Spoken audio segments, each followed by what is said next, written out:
Hello everyone, TM Game here, bringing you some Modern Warfare 3 multiplayer footage analysis. Now, a few weeks back, IGN and GameSpot released an absolute ton of Modern Warfare 3 multiplayer footage, and so much got released that quite a few good stuff got under the radar and slipped people by. So the aim of this video is to go over some of that multiplayer footage released a little bit back, give it a thorough analysis, and let you make your mind up of what you think about it after you've seen every little detail of it. Right, let's get right on with the video. Now, the first bit of gameplay we're going to analyse in this video is this CTF gameplay on Dome. Now, we saw Dome a little bit during the Spec Ops trailer before all the Modern Warfare 3 multiplayer stuff was released.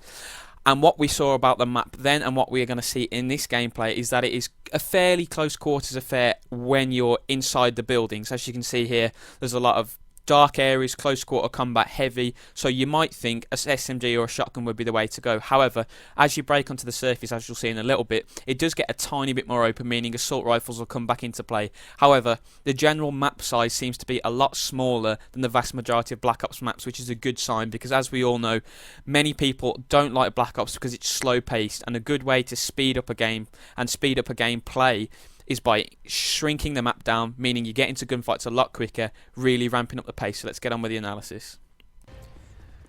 Now, as we follow this guy into the sunlight, we get to see that he's using a G36 assault rifle. Now, this is a weapon we got to use and see in its compact version way back in the COD 4 days. However, it's taken a little bit of a hiatus from the Call of Duty series, so it's pretty good to see it back again. However, we're not too concerned about the weapon skins. What's far more important from these videos is how the weapons seem to handle, and there are quite a few points for me to pick up on here. First and foremost, the recoil seems to be a lot higher than it was in Modern Warfare 2. You only have to remember back to weapons such as the ACR and the M4 to remember that some assault rifles had virtually no recoil at all. So it is quite refreshing to see that the assault rifles do seem to recoil quite a lot. However, to balance this off, people seem to drop very, very quickly. Now, Robert Bolin has mentioned several times in his tweets that the assault rifles and weapons in general will behave as if they had stopping power. So you're going to kill people very, very quickly. As you get to see there, he gets dropped very, very quickly at the end. And that is also another good thing. Having high damage weapons really does speed up gameplay again, because in Black Ops you had a lot of people escaping gunfights, and it ends up a little bit like Halo, people standing there and blatting each other for a good 30 seconds and still being able to escape the gunfight. So by powering up the weapons, hopefully what we'll be able to see in Modern Warfare 3 is that fast-paced gun-on-gun combat that we're all looking forward to. Right, let's move on to the next clip. Now, this next gameplay takes place on the London Underground map, quite conveniently called Underground. Now, Underground is a map we've seen heavily featured in all of the trailers and a lot of gameplay videos released on YouTube.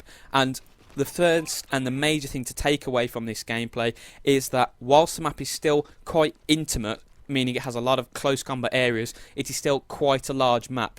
So whilst that means all the gunfights you will run into will be quite close range, as this gunfight is here, it is going to take you quite a long time to run into gunfights due to the overall size of the map.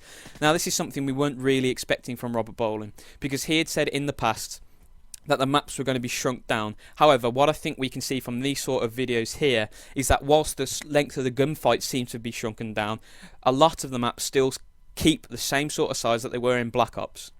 Right, as you can see from this still image here, the riot shield mechanics are virtually identical to how they were in Modern Warfare 2. If you're not quite sure how they worked in Modern Warfare 2, basically, if you get flashed or stunned, you drop your riot shield slightly, and if you're not crouched when you're moving around, your feet stick out of the bottom of the riot shield, as you can see here.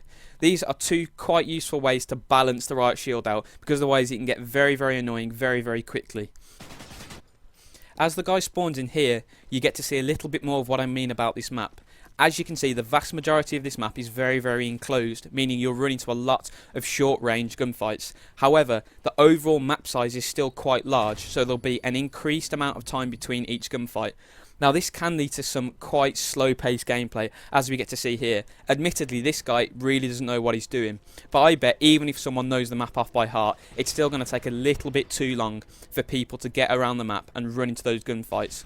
Hopefully this map plays a little bit better in game modes such as Domination, where those fixed points will mean people get gravitated towards him instead of just wandering around the map randomly like this guy turns out to be.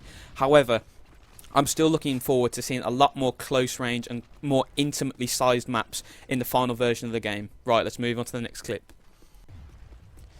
Now this third bit of gameplay sees a guy playing some domination on a map called Arcaden. Now Arcaden is another map that reminds me quite heavily of maps featured in previous Infinity Ward games. This part of the map reminds me heavily of the COD 4 map Broadcast, in that it has a lot of intimate close combat areas around the fringe of the map, surrounding quite a large and open central courtyard.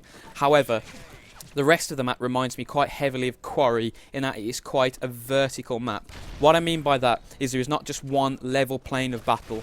You get a lot of stairs, you get a lot of windows high up, meaning that you'll run into people at multiple different levels. As you can see here, you're on a pedestal looking down on a guy on the stairs, and if this guy had some better aim, he probably would have killed him.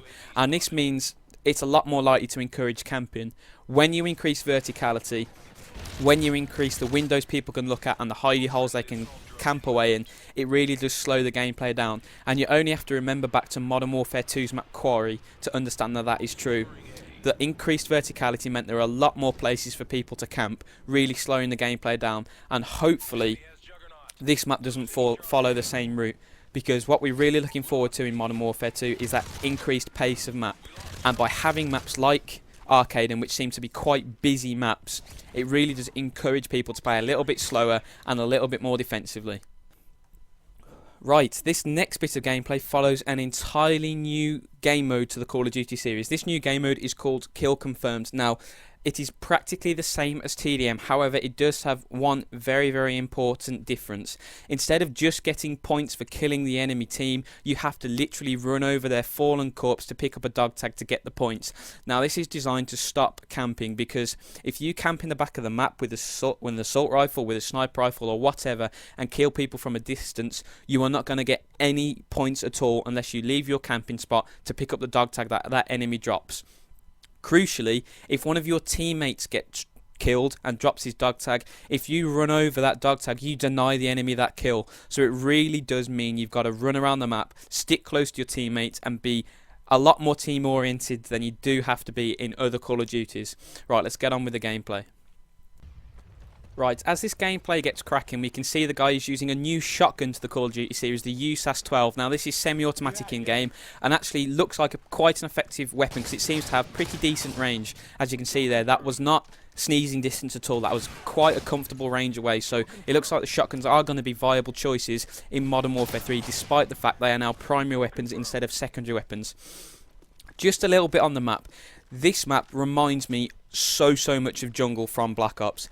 You know, you've got a village on one side of the map, you've got a river running through it, and you've got a lot of verticality again. Now, once again, this goes against what Robert Bowling's been saying in his Twitter feed for a very long time. He was saying that pretty much all of the maps are going to be less vertical and less camping orientated. And as you've already seen from following this guy around, there's a lot of dark corners, high spots, easy places to camp and defend. So hopefully, game modes like Kill Confirmed will stop people from camping on maps such as this and really encourage people to run around, because as you see from this guy here, if you do run around during this game mode and in this game type, you will get a lot of success. And look at the range on that shotgun there, that is comfortably longer than any of the Black Ops shotguns. So it's really looking like Modern Warfare 3 is working hard to bring the shotguns back on the map. Now, the final bit of this trailer is not going to cover multiplayer footage at all. However, it is going to cover something just as interesting. This image shows the Prestige Shop. Now, the Prestige Shop is a new addition to the Call of Duty series. It finally gives players meaningful rewards for prestiging. Now, what we know about prestiging so far is it's going to be 80 levels long. However, we're not too sure how many levels of prestige there are going to be. We've seen 10, we've seen 15 in the past.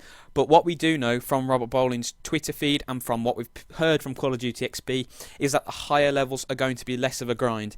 In games like Modern Warfare 2, you would fly through the first 30 levels, but once you got to the final 10 levels, it would take you days of grind to get the higher levels. So apparently what we're going to see in Modern Warfare 3 is a lot smoother curve, which is a lot better in my opinion, because if you're ranking up regularly, you're unlocking new weapons regularly, so it keeps it fresh and interesting. You've got things to look forward to. However, if you unlock everything in a big glut at the start and then everything slows down, you've really got nothing to look forward to in those mid levels, the 40 to 50 levels for example. So having it this way is a really good idea in my opinion. Right. The most important thing from this image though is what the Prestige shop offers to you. Now I know the picture isn't the best, however it was the best I could find, so if you're struggling to see what they say, I'll read them out for you. You get options of extra custom classes, the ability to reset all your stats, double XP, double weapon XP, the ability to unlock gear, the mystery gear, not too sure what that is, and challenges 1, 2 and 3, and titles and emblems 1, 2 and 3. Right, the extra custom class slot is fairly self-explanatory. You've had that in the last few Call of Duties. When you rank up, you got an extra custom class slot to give you that little bit of extra flexibility. However, it looks like you're going to actually have to purchase it this time. You don't just get it free, you've got to make the conscious choice to get that custom class slot. So that'll just bring in a little bit more tactical options here. Do you go for the custom class slot to get it early, or do you go for the double XP reward to make sure you get that next prestige as fast as possible and then get the double XP again, or get the custom slot again in the future? So it does open up a few more opportunities. Now, I can see the titles and emblems being left till right at the end. I can see a lot of people going for double XP and double weapon XP very, very early, and perhaps extra custom class slots at Prestige 2 and 3, because at the start you'll just find weapons that you enjoy, and once you found your weapons that you enjoy, you'll pretty much keep them in your 5 default weapon class slots. However, once you've got a little bit further into the game and you realise that some maps have certain weapon specialities that you need, and what weapons work better in what game modes, you want to have that extra few custom class slots just to give you that little bit of extra flexibility, and that's when I think people will start to buy the creator class slots.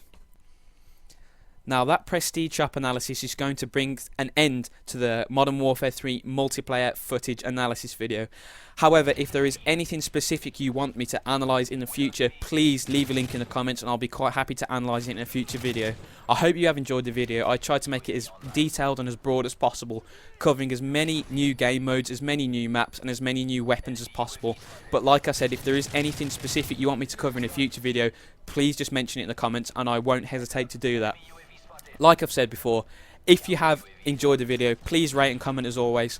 Comment what you think you are going to expect from Modern Warfare 3, what you have liked so far from the footage, what you have not liked so far from the footage. I'll start it off. Personally, I think it looks a lot like Modern Warfare 2, however that is not necessarily a bad thing. Modern Warfare 2, in my opinion, was 95% perfect, but it just got ruined by the commando lunge, by the one-man army noob tubes, by some ridiculous map design. But hopefully Modern Warfare 3 will just iron out those few tricky difficulties and give us a fantastic game. If they just sorted out Modern Warfare 2's problems, gave it a graphical boost, introduced some new game modes and new maps, I think a lot of people will be very, very happy, so that's what I'm hoping for. Anyway, like I said guys, if you did enjoy the video, please rate and comment as always, and have a fantastic day.